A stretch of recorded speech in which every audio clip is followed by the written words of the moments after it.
This is just like my warm-up slide. I'm not going to explain it all, anything about it. It was from a large chunk of this talk that got cut when I needed to make this from like a 3-hour talk to an hour talk. But I promise it's really cool. Someday I'll give that second half of the talk somewhere, and then this will make sense. But I think this is pretty self-contained. Anyways, today we're going to talk about the C++ 20 synchronization library. My name is Bryce Adelstein Lelbach. I am the C++ core libraries lead at NVIDIA. I am also on the C++ standards committee, where I chair the library evolution incubator group and the tooling study group. But before we get into the talk, I first want to talk to you about something that I think is more important. I think that when you have a problem that you want to solve, you first have to acknowledge that you have a problem. And so I want to publicly acknowledge that C++ has a diversity problem. Now, there's this group, Include C++, which is a group that is working really hard to solve this problem, to make C++ a more diverse and inclusive community. And if you're interested in learning more about that, you should go to our website, includecpp.org. We have T-shirts and all sorts of other swag. And join our Discord server. There's more details about that on the website. All right, but that's not what this talk is about. This talk is about the C++ 20 synchronization library. Now, I currently, as I mentioned, I chair the library evolution study group in the committee, and I don't actually spend a lot of my time in this group, the concurrency and parallelism study group of the committee, but this is where I started. I spent most of my career working on parallel and concurrent systems for a long time at various U.S. government-funded research institutes throughout the U.S. I worked for a long time on a project called HPX, which is a C++ distributed parallel runtime system. So this talk sort of goes back to my roots. Now, the next question you might be wondering is why is there a new synchronization library in C++ 20? C++ 11 introduced multi-threading to the C++ execution model, and along with that came a threading library and a synchronization library based on the Boost threading library, things like std thread, std mutex, std condition variable, et cetera, et cetera. So we already have synchronization primitives. Why do we need new ones? Well, the synchronization primitives that we have today in the standard library, and by today I mean pre-C++ 20, those were designed in a different era. Those were designed between 2000 and 2010. That was the no free lunch era, the beginning of the multi-core revolution. You know, the time when you had to start thinking about systems that had 2 or even 4 cores, which I know doesn't sound like a lot today, but it's the first additional core after the first one that was the scariest at the time. Now, all of the primitives that we have in the standard library today, they were designed in that environment, an environment where there was now going to be the introduction of concurrency and parallelism, but not massive concurrency and parallelism. You'd be dealing with systems that had 2, 4, maybe 8 threads. That would be sort of what most people would have to deal with maximum. We no longer live in that environment. Today, most of us have to deal with massively parallel systems, some of which have hundreds of threads, in my case, GPUs, which have hundreds of thousands of threads. And the issue with the concurrency primitives that we have today in the C++ 11 standard library is that they were not designed for that scale. So the new primitives in C++ 20 are primitives specifically designed for our current massively parallel world. All right, so first some front matter. I try to use as much C++ 20 as possible in this talk. That primarily boils down to, aside from the new features we're going to talk about, the use of ranges and the use of concepts. So the ranges library facilities are primarily in nested namespaces. I, like my colleague Titus, do not like nested namespaces because they are verbose. And so in the interest of keeping my slides from being verbose, I'm going to be using these 2 namespace aliases, std_r for std ranges and std_v for std views. I will also be using concepts in a number of places. Almost all the places where I use concepts, I will be using the terse syntax that looks like this, where it's got some concept name here, then auto, and then the name of the parameter. So this doesn't look like a template, but this actually is a constrained template. We'll see a bunch of those in the code. All right, so when I first thought about giving a talk on the C++ 20 synchronization library, I originally had a boring plan, which was to basically make a list of all the things, go through each thing, show you the API, then show you some examples that used it, and then go on to the next thing.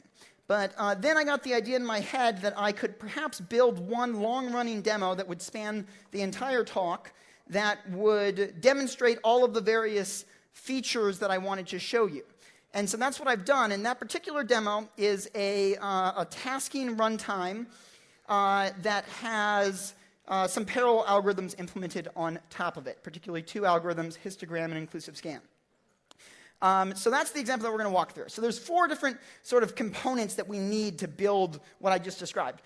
First of all, we're building a little tasking runtime, which means it's something that's going to take some work items and then execute them on some execution resources. So the first thing we need is the underlying execution resources that are going to execute our work items. We need some way of managing the group of threads that are going to be in our thread pool. And so we're going to create this little thread group class. It's basically just a std vector of std threads, and it's got a constructor that passes a single function to each one of the threads. So all the threads have the same thread function. So this is pretty straightforward. Now let's look at how we'd use it. So here we create a thread group with 6 threads, and we give them a thread function that just increments some atomic and then is done. But there is a bug here.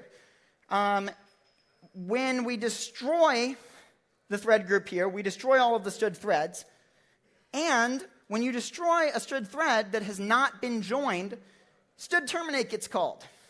So std thread is regrettably not really array type. So on initialization, it does go and create you a thread, which is a type of resource, but when you destroy a std thread, it doesn't really properly clean up that resource. If you haven't already joined with the thing, it just goes, you know what, I'm just going to shut down your whole program, you're done here, don't do that. Now, one of the reasons that we went with this design at the time was because we were afraid of blocking in the destructor of std thread. We were afraid of having this squiggly here be a place where we subtly and silently blocked thanks to the destructor. But the trade-off with that is that std thread does not behave like array type. Okay, so now we have to do something like this. We have to give our thread group a destructor that will go through, and for each one of the threads, it will call join on them before everything actually gets destroyed. Now in C++ 20, we have a new, I will argue, better thread class that does have array semantics called jthread. So with jthread, it's called jthread because it's joining thread. When you destroy it, it will join with the underlying thread in its destructor, unlike std thread. So we don't have to write that thread group destructor that I showed you a moment ago. So jthread is essentially the same as std thread, except when destroyed, if the thread is joinable, it joins with it instead of calling terminate. All right. So as I mentioned, we don't need that destructor and thread group. So there's another nice feature of jthread which the regular std thread does not have, which is jthread supports a interruption API. So if you give jthread a thread function that will accept a stop token parameter in addition to the other arguments that you've passed it, then it will pass in a stop token to your thread function. And what a stop token does is it is a handle that you can query to check whether a stop has been requested, whether the thread has asked you to stop running and to join with it.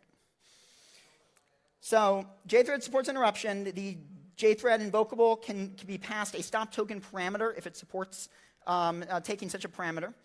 And then there's the rest of this interruption API. So you can call request stop on a jthread to send an actual stop signal. But under the hood, the interruption mechanism has three different key components here. It's very similar to stood future and stood promise, and also to future then in the concurrency TSV1. So stood stop source is analogous to a promise. That is, it is the producer end of stop requests. Also, it owns the shared state. So when you have a stood stop source, you might have some stop tokens that are attached to it, but the stop source is the one that actually owns whatever shared state they are using to communicate with each other. A stood stop token is analogous to a future. It's just a handle to a stop source, but it is consumer only. It can only query for stop requests. It cannot make them. It's sort of like a const stop source in some ways. It can't modify the actual underlying shared state. It can just observe it. Then we have stop callback, which is analogous to future then, in that it is a mechanism for registering an invocable that will be run when some event that is going to potentially occur in the future happens. Particularly, a stop callback is something that gets run when you receive a stop request. So you create a stop callback, you give it a stop token, and if the stop token has already received a stop request, then the callback runs immediately. But if it has not, then the stop callback gets enqueued somewhere and is run when the stop request is actually received. Some of the concurrency primitives in the standard library have been extended to so that their blocking interfaces take a stop token. So instead of having just a like you can call unconditional wait on a condition variable, which will just block until the predicate is satisfied.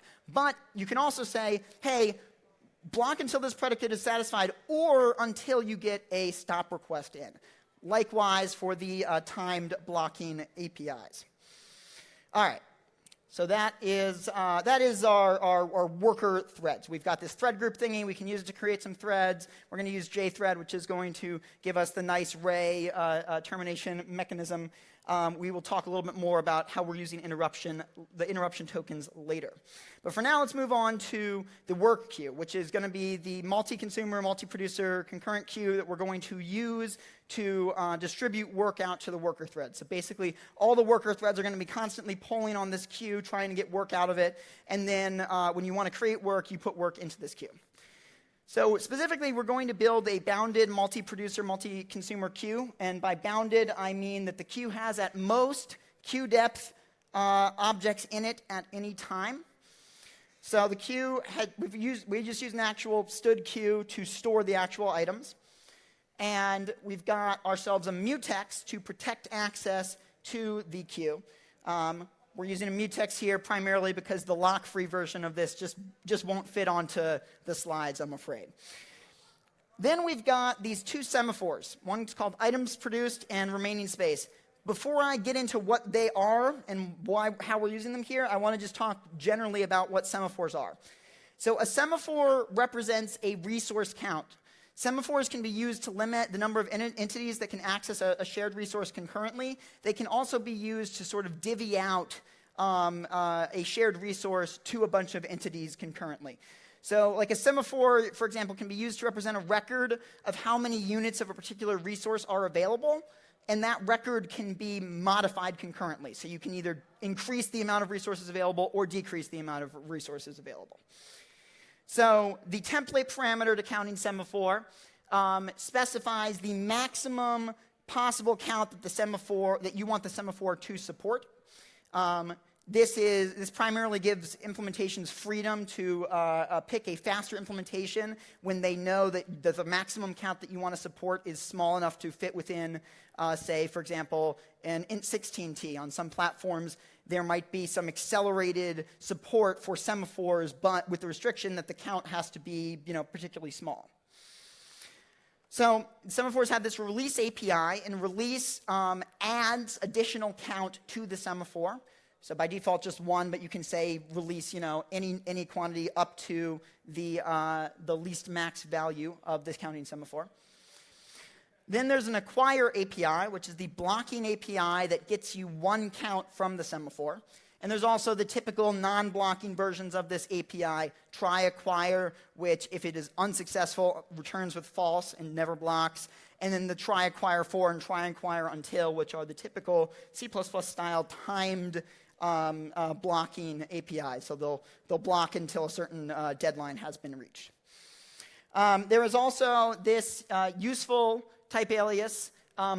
Binary semaphore equals counting semaphore of 1. Binary semaphore is a commonly used subclass of semaphore, so it's a semaphore that can have at most one object. For example, you might use this to implement a std mutex. And speaking of that, let's talk a little bit about how mutexes differ from counting semaphores. So a mutex is a facility that ensures that a resource is only accessed by one thread at a time. A counting semaphore does not actually ensure anything about how many different threads are accessing the resources.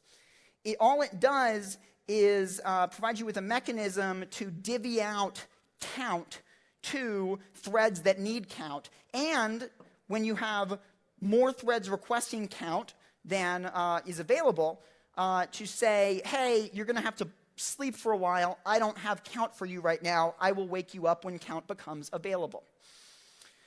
The other big distinction between mutex and counting semaphore is thread identity. In particular, the distinction between a mutex and a binary semaphore.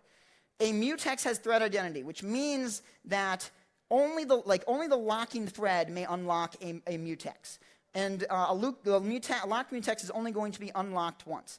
The notion of thread identity is the idea that when you call the members of a mutex, the mutex cares about which particular thread made that call.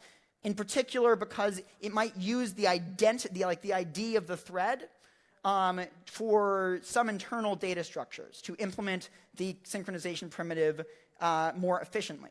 Whereas semaphores don't have any notion of thread identity. Any thread may release to a semaphore, and a thread may release an arbitrary count up to a semaphore, and any thread may acquire on a semaphore. All right, so let's get back to our concurrent bounded queue. So we've got two semaphores in this queue. We've got items produced, which represents the number of items in the queue that are available to be dequeued. And then we have remaining space, which represents how many items can be inqueued. And there is an invariant here that the count of these two semaphores always adds up to queue depth. Because there's at most queue depth items in the queue, so you know that if I've got 0 items there, then I've got queue depth space remaining. Likewise, if the queue's entirely full, then I'm going to have 0 remaining space, but the items produced will be queue depth. Okay, so now let's take a look at the actual operations on this queue.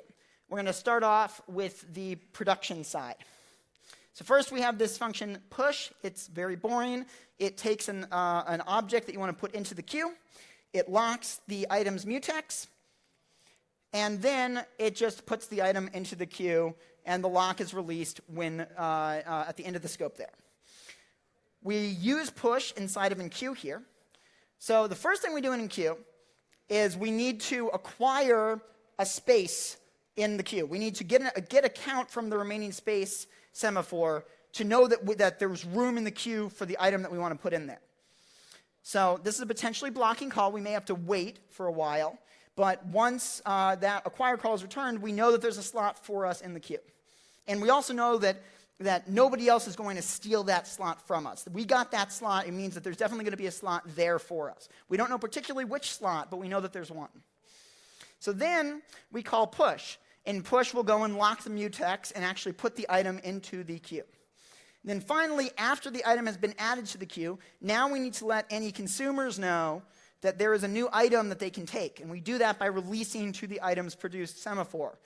And that will, if there's some consumer that is blocked waiting for an item, that release there will wake up one of the consumers that is waiting, and then that consumer will go and get the item from the queue. So let's look at that end of things, the pop and the dequeue methods. So we'll start off with pop. Pop is, again, like push, very boring. We just lock the mutex, and then we get the front item out of the queue, and we call pop on it, and then we return the item that we got out of the queue. So dequeue looks like the inverse of enqueue. So the first thing we do in dequeue is we need to acquire an item. We need to know that there is an item in the queue that we can dequeue. And we determine that by blocking on items produced until we get a count from it. And then we go and call pop, and at this point we know that we have an invariant right here that the queue is not empty, which is why in pop we never check for the queue being empty, because we know that it's not going to be empty at this point. So then after we've popped an item out of the queue, then we need to go and let anybody who might be blocked waiting to put an item into the queue, we need to let them know, hey, we've just made some space available for you. And we do that by releasing to the remaining space semaphore. Okay, and then try DQ. It looks a lot like DQ. It's just that instead of calling the blocking acquire, it calls try acquire, and instead of returning a T, it returns an optional of T. And if try acquire fails, it just returns an empty optional. Okay, so you may be wondering, why do we need both a mutex and a semaphore? So we need the mutex to ensure that there's exclusive access on the stood queue. We don't, strictly speaking, need the semaphores, but we're using the semaphores to ensure that consumers and producers sleep until there is either an item available for them or there's a slot available for them to put an item into the queue. So imagine that the queue is empty and we had 200 threads blocked trying to DQ work. And then we insert one item into the queue. We don't want all 200 of those threads to wake up and compete to see who gets that item. And so that's why we've got the semaphore, to limit how many people are going to be awake and competing for access to the queue. But it's entirely possible that, like taking that same situation, that we release like a count of 4 at the same time. And then we need to wake up 4 different consumers and tell them, hey, go get an item. But those 4 consumers, they're all awake at the same time, so they're going to be accessing the queue concurrently, so we need the mutex there to ensure that, that there's no race conditions. So the semaphores here are here to minimize contention in the face of either starvation or oversubscription. All right, so now let's talk a little bit more about stood mutex itself. So stood mutex is a fairly heavyweight synchronization primitive. It's typically implemented using an OS synchronization primitive on a number of platforms. Calling an OS synchronization primitive is very expensive. There's typically a lot of startup code. Typically the call itself has to make some sort of context switch to the kernel or to the service in question. And that can be a fairly high latency. Now, it's typically fairly fair, which is what you want out of an OS synchronization primitive. But they have these high overheads associated with them. And in a lot of contexts, in particular when you're programming a massively parallel system, you want something that's going to be very low latency and lightweight. So let's look at some alternatives to stood mutex. We'll start off with a very naive approach, a spin mutex. So a spin mutex is essentially just an atomic flag where when we want to lock it, we just constantly attempt to set the flag from false to true. And then once that succeeds, we've acquired the lock. And when we want to unlock it, we just set the flag from true to false. Now, this has got the advantage of being low latency. Atomic flag is the only type in the standard library that's guaranteed to be lock-free. And on almost all platforms, that means it's going to be implemented in terms of hardware atomics. But it has a number of downsides, particularly busy waiting. It's going to be very poor under contention because if we have 200 threads that are all trying to lock this mutex, they're all going to be reading and attempting to set the same atomic. That's not going to be great for your memory system's performance. And this is also an unfair mechanism. We'll talk about fairness a little bit later. So let's look at a slightly better version, which is a spin lock where we use exponential back-off mechanisms. So the particular exponential back-off mechanisms that I'm showing you here are taken from the HPX, the parallel runtime that I told you about earlier, and this is the code path just for x86 Linux. So the idea with an exponential back-off mechanism is that if you failed to set the atomic repeatedly, you yield or sleep and let other threads run for a while instead of just spinning and polling on the atomic. And because you want to avoid contributing to the contention issues. And the exponential part of it is that the longer that you have been unsuccessful in acquiring the thing, the longer you sleep for each time. So the amount that you back off increases exponentially as time goes on. The best real-world example is it's like when you go to the bathroom and there's a really long line in the bathroom, and so you look at the line and you're like, you know what, I'm just going to come back later. I don't want to like join this line because, one, I don't want to wait that long right now. There's other stuff that I could be doing, and also, if I join this line, then I'm going to contribute to the line being long. All right, so let's look at like what we actually do here. So we've got the same loop where we're attempting to test and set the flag, and then inside, but this time we have a for loop because we want to keep track of how many iterations we've done in the loop, because we want to know how long have we been trying and failing. So for the first 16 iterations, we do rep no-op, or this is called pause on more modern x86 processors. This is a hint to the processor that the loop we are in is a spin lock loop. Intel processors use this to avoid memory order violations that are expensive to roll back, which can improve performance for spin locks in many cases. The Intel manual says if you've got a spin lock loop, you should always put this in there. So then if we've been spinning for 16 iterations, then we go to something a little bit harder, a little bit heavier weight, which is we call Linux's schedule yield syscall. This causes the calling thread to relinquish the core that it's using and to place itself at the end of the list of OS threads that are waiting for a core. So basically it says, hey, OS, go switch to some other thread and just like put me at the end of the list of people that you're going to execute. And then after we've spent more than 64 iterations in this loop, then we just start calling nanosleep for 1,000 nanoseconds. And like there's a bunch of other things you could do here. Like instead of calling it sleep for 1,000 nanoseconds, you could just like call it for 1 nanosecond at first, and then 2, and then 4, etc. And there's other backoff mechanisms you can use. And as I mentioned, this is just for x86 Linux. So if you want to go and do this, you have to write this for every platform you're on. And all of these numbers here, this is not like numbers that I researched deeply. These were just random numbers that I picked in 2013 and that we've been shipping for 6 years since. Nobody's probably ever asked the question, are these the right numbers? In fact, I'm pretty sure that they haven't, because in like my 2 hours of playing around with this code, I found out that they're actually pretty bad numbers. So you shouldn't have to write this code. And in C++20, you don't have to write this code, because in C++20, we have added a low latency polling and notification API to atomics. So it sort of looks like this. So again, we've got our spin mutox, we've got an atomic flag, we've still got a while loop where we are constantly trying to set the flag from false to true. So this is essentially a cast from false to true. But in the body of the while loop, so if we've failed to set the flag from false to true, then we call flag.waitTrue. And what this says is wait until the value of this atomic is no longer true, and then return. So this will block until the value of the atomic is no longer true. Then on the unlock side of things, after we have after we've set the atomic from true to false, we call notify1. And what notify1 does is it says, hey, go let one of the people who was waiting for this value to change, wake one of them up. So this is not just an atomic flag API. This is also an API on stdatomic and on another thing we're going to talk about later.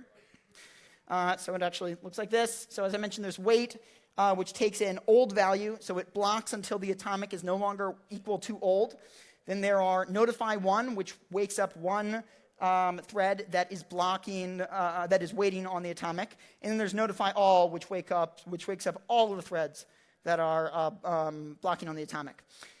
Atomic flag also has these APIs. Also, just as a drive-by feature to tell you about, we added a test method to atomic flag because, yes, believe it or not, until now there's been no way to just query the state of an atomic flag. You've only been able to test and set it. So now you can just call test.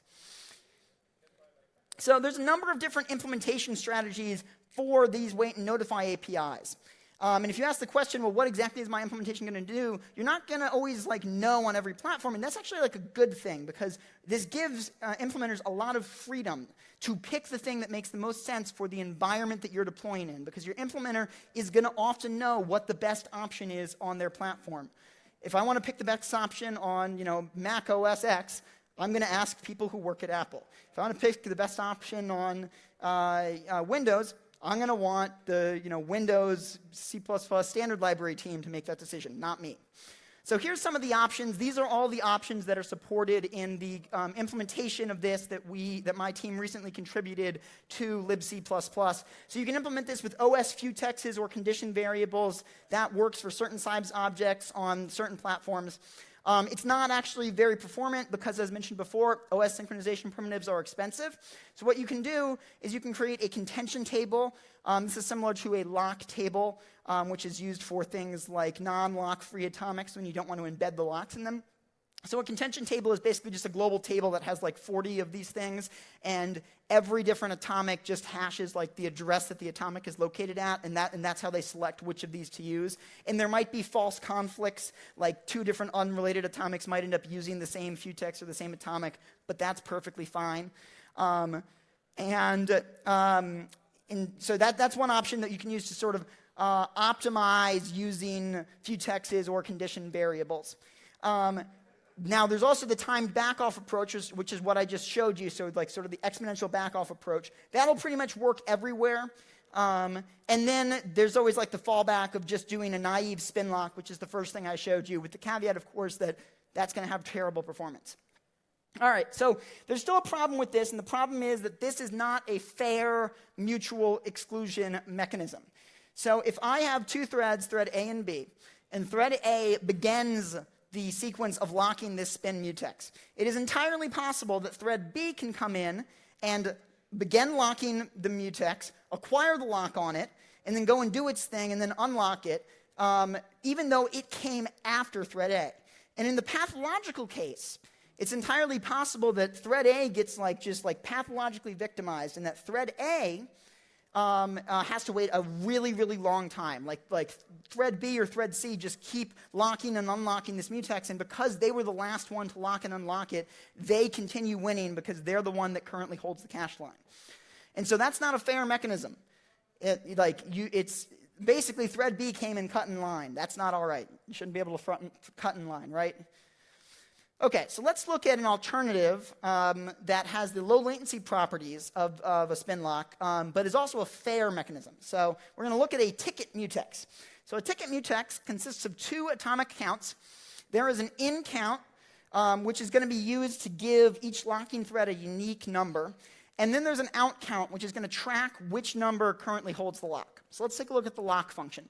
So inside the lock function, the first thing we do is we go and we ask the in count to give us a number. And we just do that by doing a fetch add on the in count. And then that's our number. And then we enter a while loop here. And the first thing we do in the while loop is we go and load the out atomic. And then we check to see whether the ticket number that we got is equal to the number that we just loaded from the out atomic. And if it's not, then we go and we wait until the out atomic has changed from the value that we just read from it. And then we try again. And then eventually, the out number will be incremented to our number, and then it'll be our turn, and then we will go and return from the lock function. So on the unlock end of things, all we do is we just increment out by 1, and then we just notify everybody. The reason that we have to notify everybody here is because if we just notify 1, we don't know that we're going to notify the right one. We might notify somebody who will wake up and they'll check and they'll be like, well, that's not my number. And then what do you do? So that's why we want to wake up everybody here.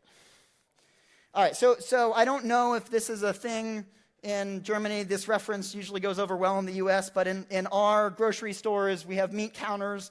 And at those meat counters, you have these ticket things where it's got some dispenser where you get a paper ticket number.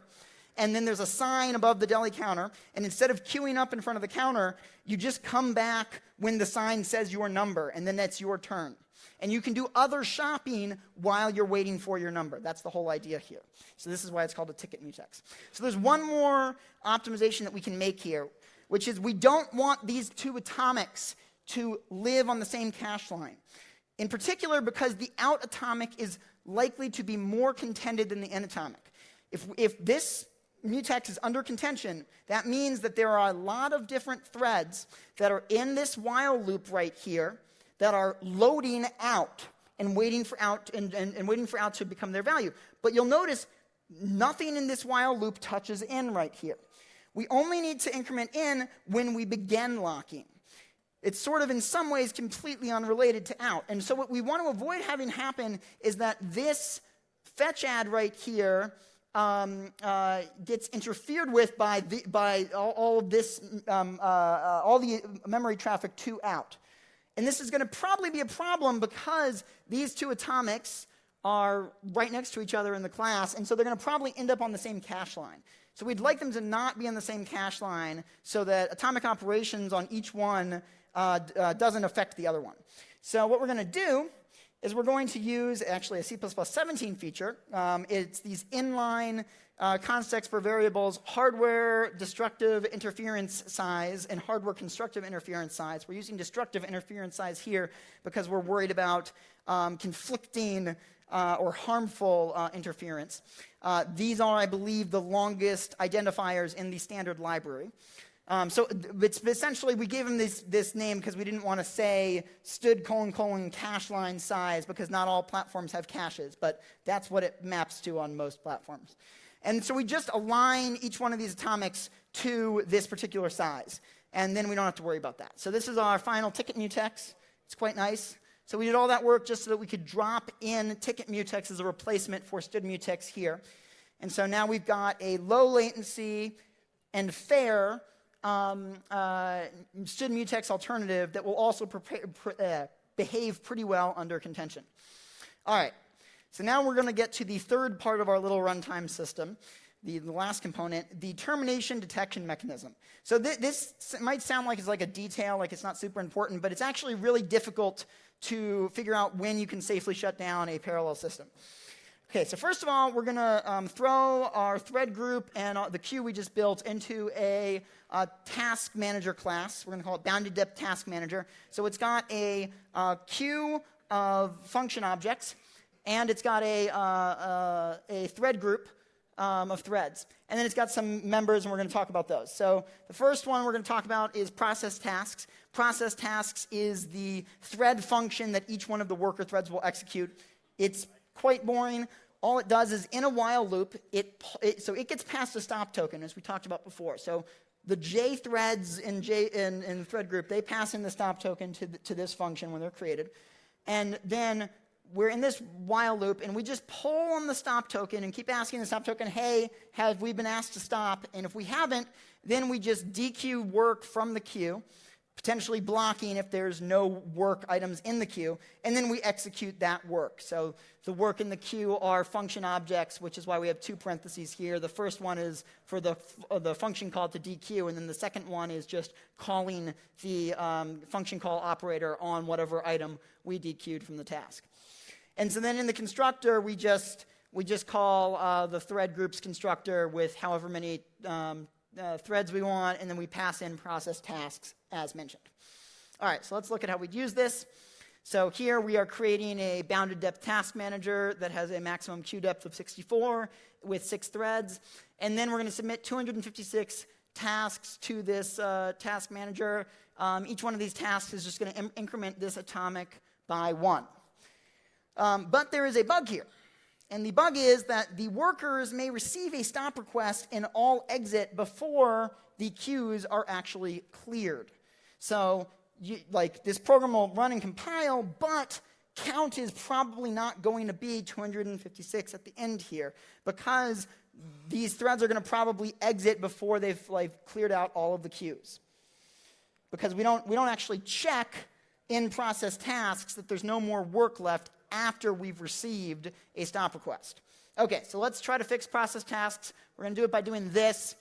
We're going to add a second loop after the first loop. So after we've received a stop request, we're going to go into another loop. And in this loop, we're never going to block in this loop because it's possible that no more work will come at this point. We don't want to end up just hanging forever. So we're just going to be in this loop, and we're going to be constantly calling try dequeue, attempting to get items out of the work queue.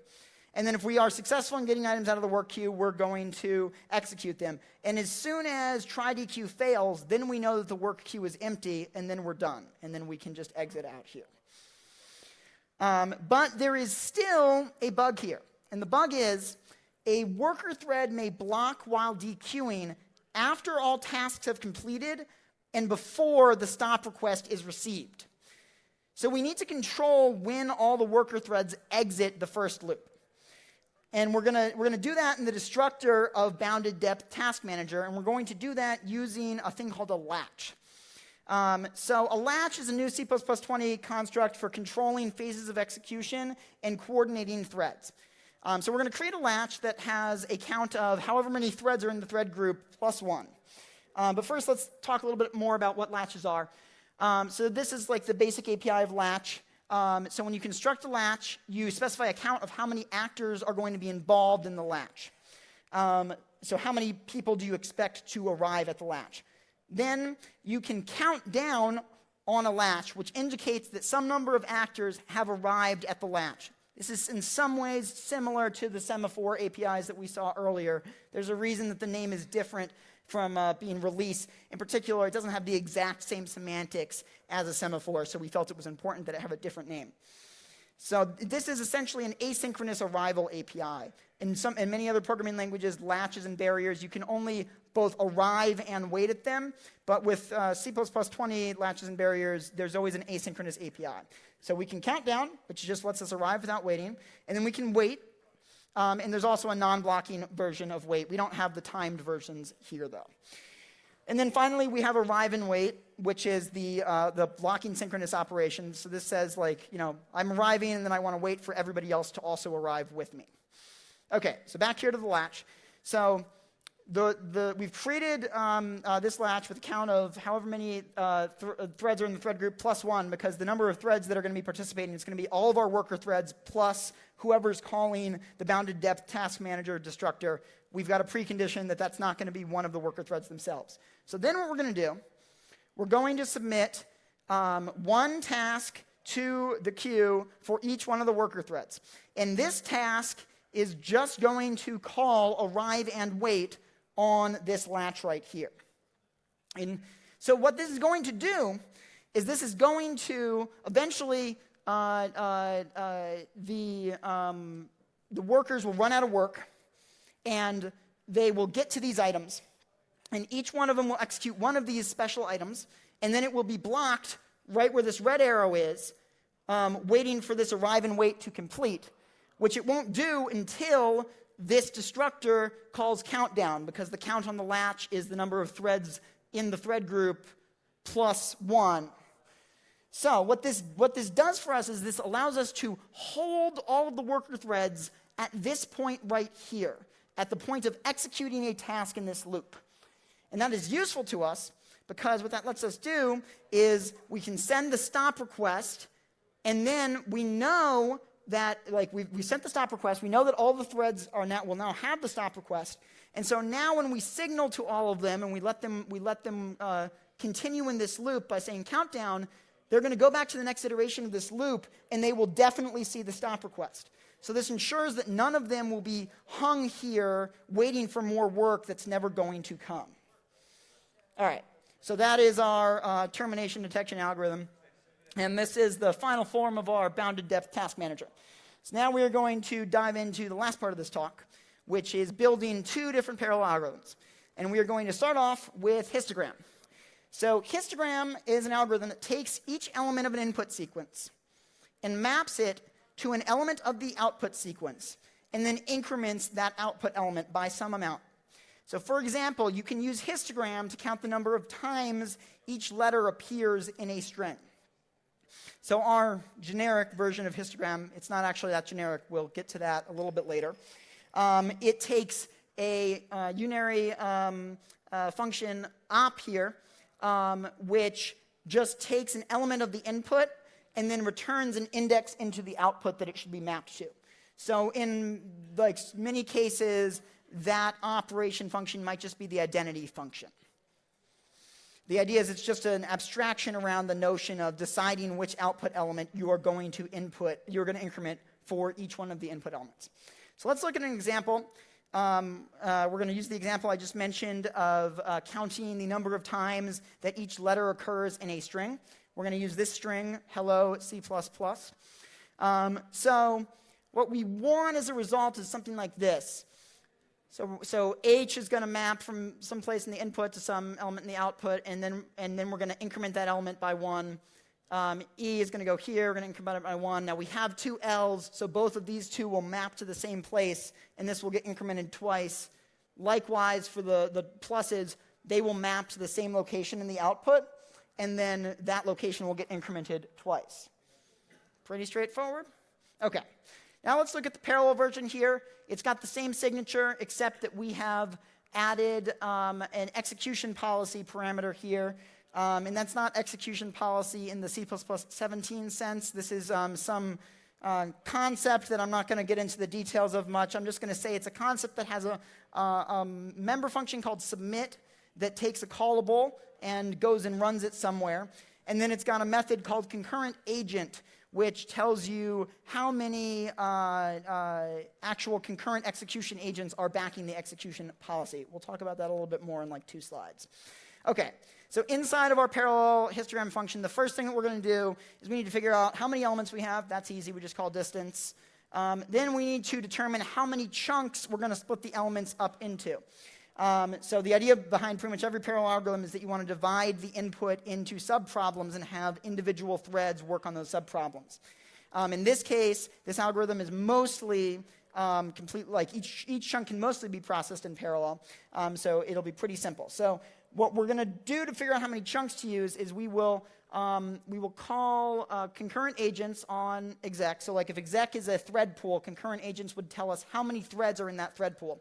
And then we're going to multiply it by 4 because we want a little bit finer granularity than the number of threads in the thread pool. Why might that be useful? Well, for example, in the next step we're going to do is we're going to figure out how large each chunk is. And it's entirely possible that the number of elements won't divide evenly by the number of chunks we want to create. So we might have one chunk that's smaller than the other chunks.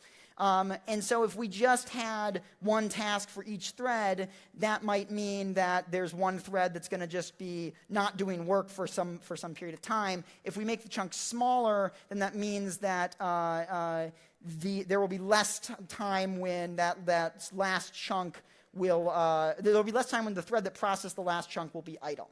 Essentially, this just gives us a little bit better work balancing. Okay, so then we're going to need some way to synchronize all the chunks, and we're going to use a latch for that. And that latch is just going to have a count of however many chunks we spawn. Then we're going to have a work spawning loop where for each chunk we're going to submit a task that will take care of that chunk. And the first thing that the task for each chunk will do is it will figure out where does that chunk, where do my elements begin and where do my elements end.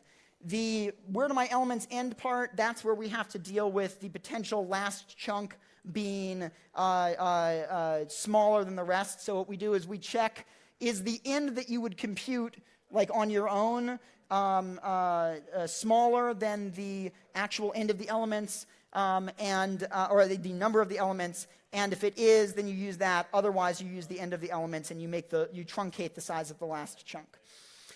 So then, within each chunk, we're just going to do the serial version of the algorithm. So this is the same for each loop that we saw in the serial version a moment ago. So that's pretty straightforward, but there's a problem right here. So let's go back to the example that we saw earlier. So what we've done is we've divided up our problem into chunks. In this case here, let's say that we've divided up into chunks of 3 elements. So we have HEL, LO space, C++. But notice that the 2 L's here, which are going to map to the same thing, they are in different chunks. So that means that those 2 different chunks may attempt to concurrently modify this element in the output right here, which is going to be a race. So there's a few ways that we could deal with this. We could use a mutex, or we could force our users to provide us with a sequence of stood atomics as the output, but neither of those options are particularly appealing. But in C++20, we have a better option, which is stood atomic ref, which provides atomic access to non-atomic objects. So a stood atomic ref, it is just like stood atomic, except that it takes a reference to some object, some non-atomic object. And then as long as all of your concurrent accesses to that object use stood atomic ref, you'll be perfectly fine. And so some people prior to C++20 may have tried to do things like if the atomic was lock-free, you just cast the object to stood atomic because you know it's lock-free, so you'll know it'll work. But that's actually UB. You can't do that. Stood atomic ref gives you an alternative here. There's another new C++20 feature that we're showing on this slide, which is the fetch add part here. Or in particular, the ability for us to use fetch add on not just integers, but on floating point types. So before C++20, this function would work so long as the element type of the input was an integral type, because Std atomic has a specialization for integral types that has a fetch-add method. But for floating point types, we didn't have that until C++20. Now we do have that, so now our histogram function is generic to input sequences that have either integral or floating point types.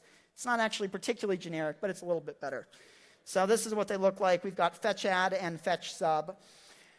And then the last thing that we're going to do within our the tasks that we're submitting is we're going to count down on the latch, and then back in the main body of histogram, which spawned the work, we will block on the latch to wait for all of those work items to complete. And that is our parallel histogram algorithm. Okay.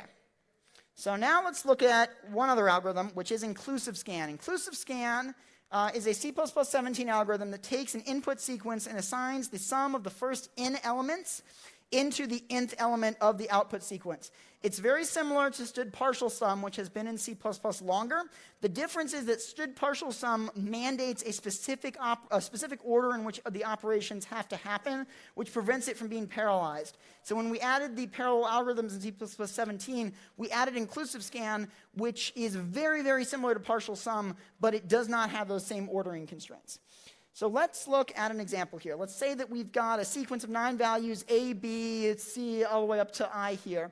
And we want to inclusive scan them together. So this is what the inclusive scan will look like. So for the first element, there is no element before it, so the sum is just that element.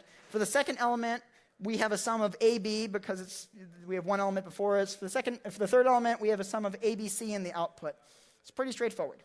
All right, so let's look at how we parallelize this. And we're going to take the same approach that we took in histogram, where we're going to split the main problem into subproblems, and then we're going to try to just use the sequential algorithm on those subchunks.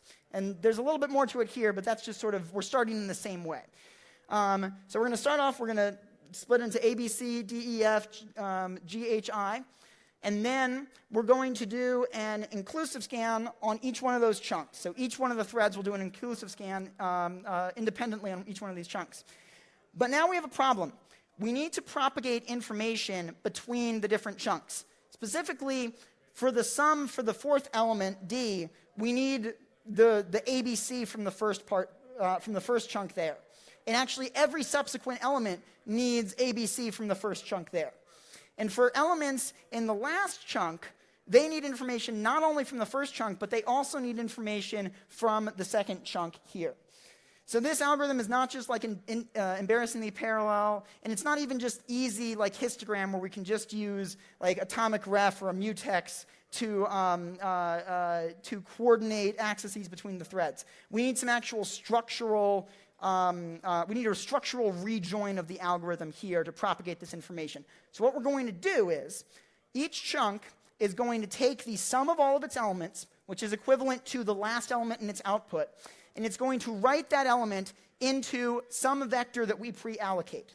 There will be one entry in that vector for each one of the chunks.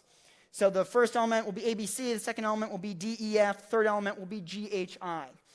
Then, one thread in serial will go in, do a scan of this aggregates array. It will do it only after all of those chunks have written to this aggregates array.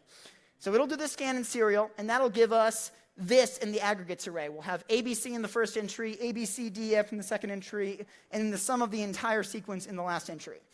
So this has now given us the information that we need. In particular, the green box in aggregates, that's what the second chunk needs to add to all of its elements. The orange box in aggregates, that's what the third chunk needs to add into all of its elements.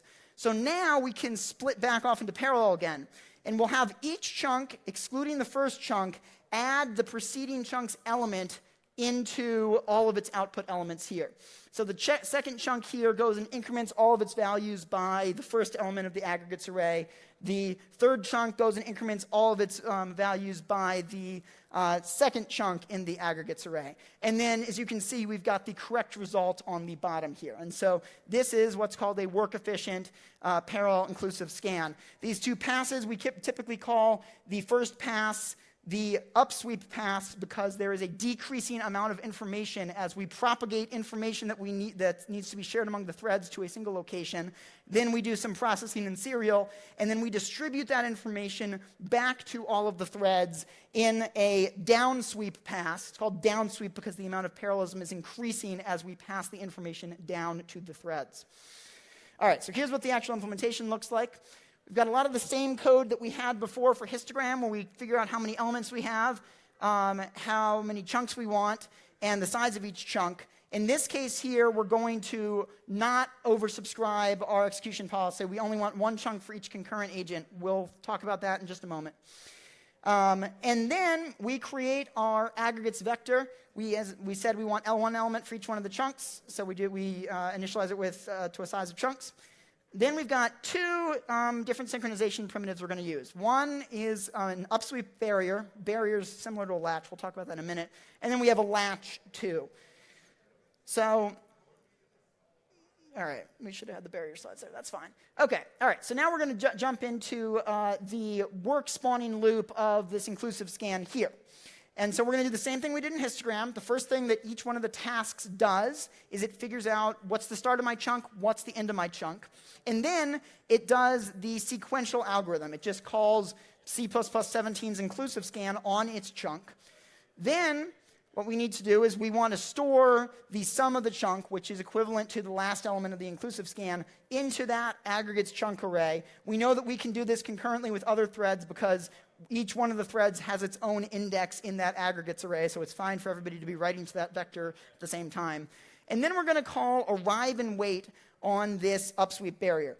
Now remember, the next step that we need is we need one thread to compute the inclusive scan of the aggregates vector before we go and apply the correction values to everybody. So after everybody has reached this point here, we need one person to go and compute that scan. Fortunately, barrier makes it easy to do this because when you construct a barrier, you can give it a completion function which will be run by one thread after the end of each phase of the barrier. So this is what the completion function that we're going to use is. It just calls inclusive scan on the aggregates vector right here. So here's what stood barriers API looks like. It's going to be very similar to latch. So when you construct a barrier, you can give it a count of how many things you expect to arrive on each phase. You can also give it a completion function, which will be invoked by a single thread at the end of each phase. Then there is an asynchronous arrival API. Unlike latch, this asynchronous arrival API gives you a token. You need that because barrier is a multi-phase primitive. So if you want to later wait on the barrier, you need to tell it what phase you're waiting on. That's what this wait API is, where you give it an arrival token. And also, just like latch, there is an arrive and wait, which both arrives and waits in one synchronous step, and then there's an arrive and drop. All right, so latch versus barrier, both of them support asynchronous arrival, but stood barrier gives you back this arrival token because it needs to know which phase you're going to be arriving on if you wait on it later. Stood latch is just one shot. It's just a single phase, whereas stood barrier supports multiple phases. So you can keep arriving on it for a second time, even after everybody's come and arrived on it the first time around. The biggest difference, in my opinion, is the question of thread identity. So stood latch has no notion of thread identity. Threads may arrive multiple times on a latch, and any thread may wait on a latch.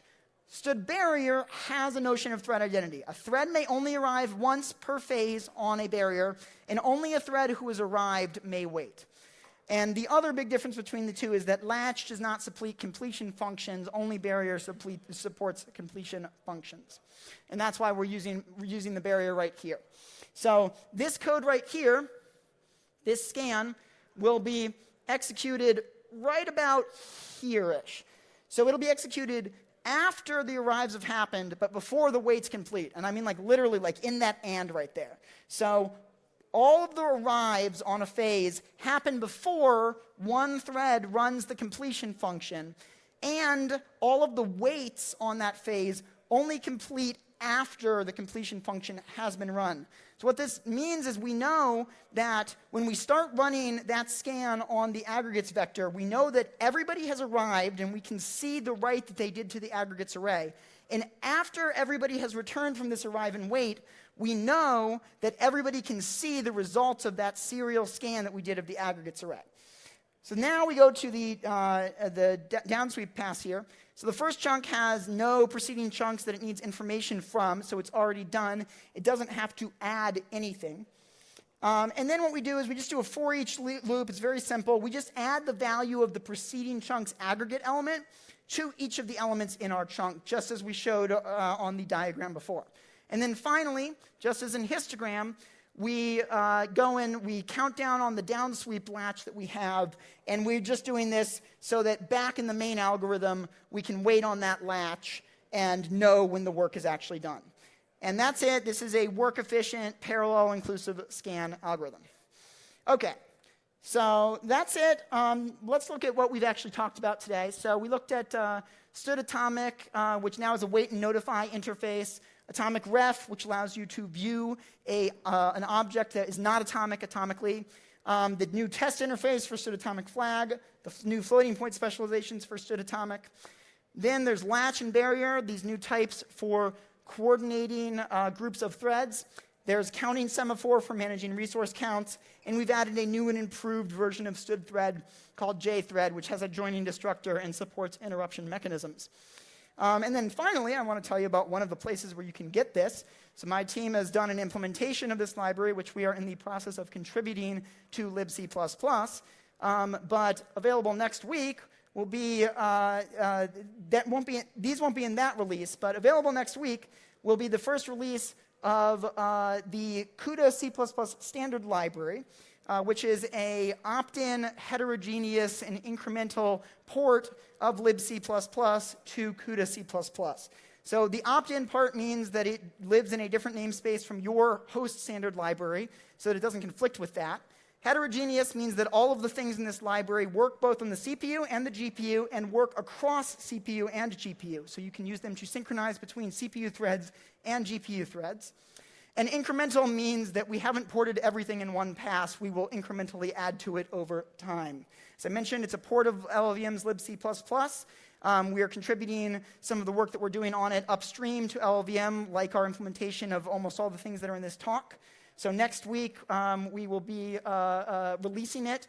The initial release will have support for Stood Atomic and also for type traits. The second release will have the support for everything that's in this talk. That will be first half of 2020. And we have lots of stuff on our future to-do list, like complex, tuple, array, utility, CMath. Sort of in the limit, we would hope to have the entire standard library available to GPU programmers. So this is what it looks like to use it. So if you want to use something like Atomic, but you want to use it in GPU code, you can include CUDA Stood Atomic, and inside of that header will be CUDA : Stood : Atomic. We also have some constructs that we have conforming extensions to, such as, for example, Atomic. We have a conforming extension where we add an extra template parameter that lets you say what scope of operations you want the Atomic to be limited to. Those extended things will live in the CUDA : namespace and be in CUDA/Atomic. And I should mention that CUDA is the only GPU platform where you can use these sorts of facilities, because it's the only GPU platform that implements C++ parallel forward progress guarantees and also the C++ memory model. It's not possible with OpenCL or SYCL. The reason why this is significant is not because like everybody wants to go and play with atomics. Not everybody's going to do that. The reason it's significant is because atomics and parallel forward progress guarantees are the backbone of many concurrent data structures and algorithms. Many concurrent data structures and algorithms that were previously unavailable to you when writing GPU code. So what this library enables is it enables whole wide new ranges of applications to run on GPUs. Things like node-based data structures, concurrent hash maps. So applications that you might not think today are well-suited to GPUs, they are well-suited to running on GPUs, but only on modern NVIDIA GPUs. And that is the end of my sales pitch. We are a little over time, so if you have questions, come and find me later. And yeah.